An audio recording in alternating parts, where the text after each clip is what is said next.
Good evening, everybody. My name is Tim. Welcome to the first Let's Play video that I've done. So tonight I'm playing Silpheed on the PlayStation 2. I was supposed to be playing Virtual Racing, but I can't find the disc, so I'm already in a really horrendous mood. But let's just begin this. This is a game from the year 2000. It's a scrolling shooter, and I think it's by Treasure. Yeah, it's by Treasure. Let's take a look at the options here. Normally, I suck at Treasure games, so I put them on easy. But let's give this one a try on the normal difficulty. I got this ages ago. It actually has a really nice... Okay, enter my code name.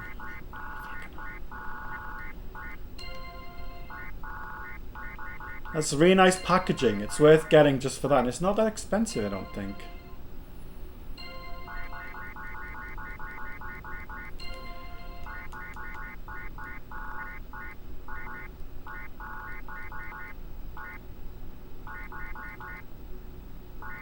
Oh, I don't know. But you're supposed to put something really fun in, aren't you? Like some swear word or something.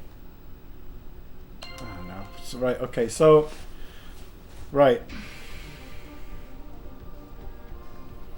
Okay. SDH Officer's Log, Federal Space Fleet, Salon Base, GR 1028-0518.2200, SRD 0-88-91. Okay. At 2000 hours, confirmation obtained on unknown meteorites in orbital zone. Okay, okay, I don't think we need to know that. Right, so is it gonna make me choose a ship now? I don't know. This is I'm sorry, this is gonna be really boring. This is first I'm just testing the equipment really. I mean, okay. Okay, I remember now. So you can choose like a left and a right weapon. And I think you can combine them together or something as well. Well, let's just accept this for now. Okay, let's using the Vulcan. It's not logical. Okay, so right into battle I go, and if you're not a retro game enjoyer, then you may find this disappointing that it's gone into this scrolling shoot 'em up. I think this one looks quite nice. Oh, see, it's got some really nice effects like that, like things kind of come in from far away or whatever. So okay, so square gives me my left weapon, circle is my right, and then X is both together. So I'm just gonna use both together. Okay. So I like the sense of scale in the backgrounds on this game, actually. I do remember that. Now we're going into a trench. Oh, it's like the Death Star run. Oh, use the Force. Use the Force. Okay. So, okay, here we go. So, does this thing have an energy bar? No, I don't even know if I'm hurting it. Normally they flash white, don't they? And then it's like kind of okay. I'm getting something. I'm getting something. Okay. Oh no, no. It's just actually quite generous with your life bar. There you go. There you go. Yeah, normally treasure shooters I'm used to just getting wiped out if I make one mistake, but this is actually giving me a bit of a shield. I don't know if that's because of its heritage with the previous Silpheed game, which was perhaps a little easier than some scrolling shooters. Because I don't think Treasure made that one. Oh, okay, so this is cool. So now I'm docked with a carrier and I can change weapons. So I can choose between the Vulcan or the Vulcan. Okay. Well, let's try it. Okay, I bet it's going to be a difference. I don't know. Okay. Right. Okay. Okay, so now we're going like, all right. Okay, so I like this. I like this. I like what's happening here. Okay, see, the Vulcan is different to the Vulcan because it has a spread shot. It's that kind of insider knowledge that this video is here to teach you. So when you take this game on, like you will be out of control on the social scene. You will be like, did you see that like James guy who watched Tim's video, and now when we play the latest PlayStation 2 games and we whip out the year 2000 special edition Silpheed release from Working Designs, and James fucking slayed that game. I don't know what it was like. He played it all before, I mean, he swears it was his first time on the damn thing, and then he revealed to us at the end of the night that he had the insider knowledge of the Vulcan spread shot from Tim's amazing Let's Play video. Well, it's not easy being me, but if I can perform that kind of public service for the world, then count me in, because I'm not like a selfish, I'm not selfish. So what's really great about me is that I'm not selfish, apparently. Possibly. Right. Okay, what's happening? Oh no, a boss, and I'm flying through some ribs. Oh, it's... I can't say I'm finding the enemy design particularly inspired in this game. I suppose actually what it does do is it evokes Stranger Things, which is quite contemporary, isn't it? So... they had the prescience in the year 2000 to realise that in the year 2017... everyone was going to be watching Stranger Things and kind of do some monsters that look a bit like that. I don't know. I watched that show and I got halfway into season 2. Don't really think it's as good as people are saying, I think it's good, but I have to caveat this by saying I was trying to multitask. So what I was doing was I had Stranger Things on, and I was lying on my couch and I was playing Mario Odyssey on the Switch on my couch, just to try and double up my leisure time, And so I didn't really absorb Stranger Things fully, but whenever I looked up at the screen, I was like, I don't need to absorb this. It's it's not that good. I mean, it is good. I don't know. It's kind of good, not great, isn't it? Do you think? I don't know. Everyone thinks different things, I suppose. I'd give it 7 out of 10.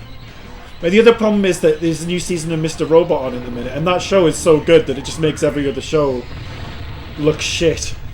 And so I don't know what I'm supposed to really do in that situation. I can't be realistically expected to enjoy other TV shows, really. Okay, so here we go. So I got new weapons. That's exciting. Okay, so now maybe that's like a plot point that we're flying down into the planet. Oh, cutscene. Okay. So I feel like that's not going to mean anything because I skipped the previous cutscene. So let's skip that one as well. Okay, so now we're back here at this briefing. I mean, I think my previous gamble that I wouldn't need any of this information paid off when I discovered, as I predicted from knowing this was a scrolling shooter, and the game started and it was a scrolling shooter, which I already knew because I know that it's a scrolling, because I played it before. So because I own it, so I knew it was so I knew it. So I know I don't have to read it. That's another pro tip you can use. You can, if you're doing a speed run and all your friends are trying to do the speed run on this game, and they're like, "Do I need to read the briefing?" From my top tips, you don't need that. You don't need that briefing. It's unnecessary. Okay. Now I can choose the optics laser. Is that like napalm? It's a bit controversial, isn't it? Right. Okay. Optics laser. That sounds fun. It sounds like it could fix their eyesight when it hits them, Okay, and I have the Vulcan. I didn't like the Viva Vulcan. I like the Vulcan. Right. So I like this. A bit more colour. Something of the Radiant Silver Gun about this colour scheme, I think. The kind of purple and red. Which is quite nice. Okay. So, off we go. It's a bit sickly now, isn't it? That wore off quickly, the appeal of that colour scheme. Right, so... Okay, in we go. I'm not sure if I'm a fan of this cloud effect. It looks a bit it looks like what it is. It's just that they've stretched a number of 2D images. Well, I suppose you could say that about all 3D graphics in general, actually, but I don't know. It's got a certain appeal. It does look a bit like someone's puked and then kind of puffed up the puke using some kind of air canister. But, oh my god. Now this to me is very Stranger Things, I accept that I haven't been watching the show properly. Okay, so here's another thing that I don't like about Stranger Things, and also something that pisses me off about Mr. Robot, even though Mr. Robot is so banging.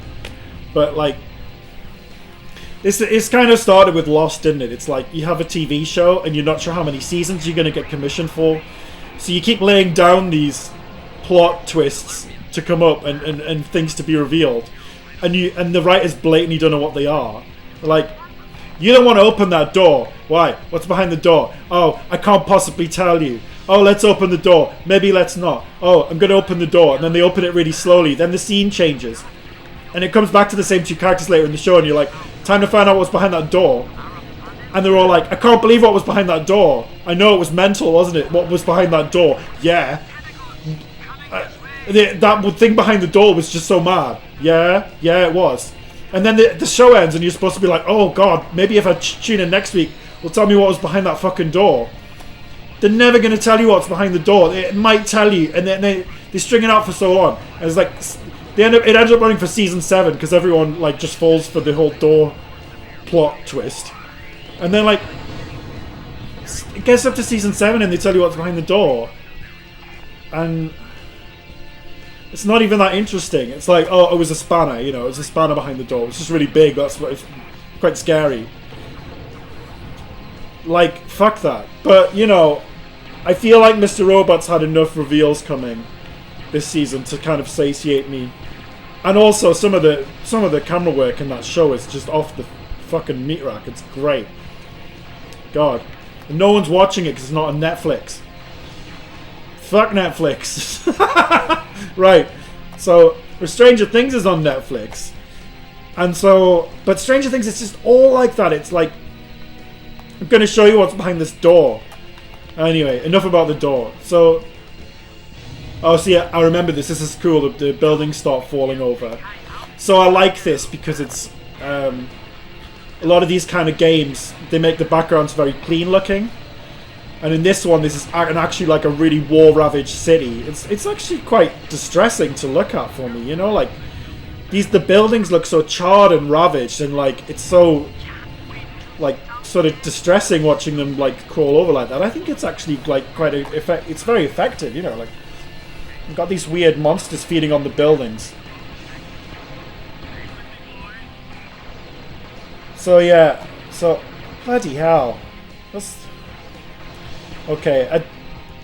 I don't like games when they get remotely difficult, and I feel like this one might be about to cross that boundary of becoming vaguely challenging, which will, it might, the video might have to end after that, because I don't know, man. Don't like difficult things. Right, okay, so yeah, okay, so here we go. Okay. Oh, well, this kind of looks like a sewage works, doesn't it? Except I like those, you see those little kind of retro steampunk style bombers taking off. That's cool. So, okay. Don't like the lack of feedback you get when you hit them. I feel like I need more visual feedback, because in a lot of these games, there's parts of the bosses that you can't hit. They're invincible. And you have to, I can see there's a little bit of a white flash when I hit them, but there needs to be something more pronounced happening. Because that is, for all I know, I could be hitting the invincible spot. And yeah, you're supposed to like wait till the thing bends over and shows you its eye or something, and then you shoot the eye, you know, that kind of thing. Right. Okay, oh, so it's time to refuel. So I'm not sure what I thought of the optics laser weapon in the end. I feel like it was a bit... Let's try napalm. And we'll stick with the Vulcan on the... Now, it says napalm bomb, so does that mean it's going to shoot a limited number of projectiles onto the ground? Oh! Well, that's interesting. That looks budget as fuck. That's like Sega Genesis, that bomb effect. Bloody hell. Right, okay, so... Well, I think maybe I should just equip the Vulcan. The Vulcan was fine. I think this whole weapon situation's a bit tacked on, if I'm honest.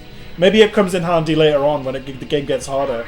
As I've already mentioned, I'll probably have switched it off by that point. So, you know. Don't like lava backgrounds, you know, because look at it. I mean, you basically just knock yourself down to 2 colors, don't you? And you have a lava background, like black and orange. I like a good forest background. You could say it's all the greens, but it's still, you get more variations of the greens in a forest. Than, look at this. This could be done with a 2-color palette. This background. Anyway, you could just dither the shit out of it in 2 colors or whatever the fuck the term. I don't know. So, all right, is that it? Oh wait, no. Now something I can tell by that music, that bizarre music that you only hear in video games, that something else is gonna happen. Oh yeah, this is a good choice. Orange enemies on an orange background. Perfect. I can see them perfectly. What a playable game. Fuck a duck. Right, okay, so, anyway. Okay, well, yeah. Oh, that's cool. That's a bit like Nights into Dreams, isn't it? There's the ceiling on the floor and the floor and oh, that is cool, actually. I like that. Don't like that. And so it's becoming more of a side scroller almost, except it's still going up. So it's not a side scroller. How fun. Okay, so God knows. Right, okay, so these no, I'm sorry, this lava. Is this game like partially running on a Super Nintendo emulator? Like a half the effect? I was watching this video today about the 32X, about how on the 32X is actually part of the graphics are running off the Genesis and part of them are running off the 32X. I feel like this game is secretly running part of the... Maybe it's running part of the graphics off the PS1 emulator inside the PS2. Like for no reason at all, just for shits and giggles. Okay, now the situation is becoming serious. Oh god, this game's kind of gross out, isn't it? Look at that. It's right. Okay. Okay. Yeah, I think they knocked this one out in a hurry. I'll be honest with you. Yeah, it's the textures aren't too good in this, are they? I think Ikaruga, I don't know if it's just because the window of the screen is so small, but I feel like they really actually nailed the look of that game. The graphics are simple, but you don't sort of spot noticeable 3D artifacts in that game, I think. I only mention Ikaruga for people who aren't shoot 'em up nerds, and that was done by Treasure as well. So Treasure did they did Radiant Silvergun, and they did Ikaruga, which is like the best scrolling shooter ever. Is that the end? I don't know, should I continue? I mean, it's not... As you can tell by what I've been saying about this game, I'm not that bothered. So okay, so that's the end of this. As I say, it's just a test run, so I'm gonna have some more of these coming up, hopefully, although every video I ever do I say I'm gonna do some more of these, so maybe not. But I'm gonna have some guests. I'm gonna have some guests coming on, so it's not just me. We're gonna play various games, probably some new games as well. Well, I've got quite a lot of old games that I never wheel out, and this one I'm actually, the way I've got it set up, I'm playing it on a CRT TV, and I'm also recording it digitally to the computer, which I quite like, because I don't know if you've played a CRT recently, it's way better. Even if you've got an emulator or a port or something and it lets you do all those scan lines, filters and stuff, it's still nothing compared to playing on a decent CRT. So feel judged about that if you don't have one. Why don't you all have CRT TVs? They're so convenient. Alright. See you later.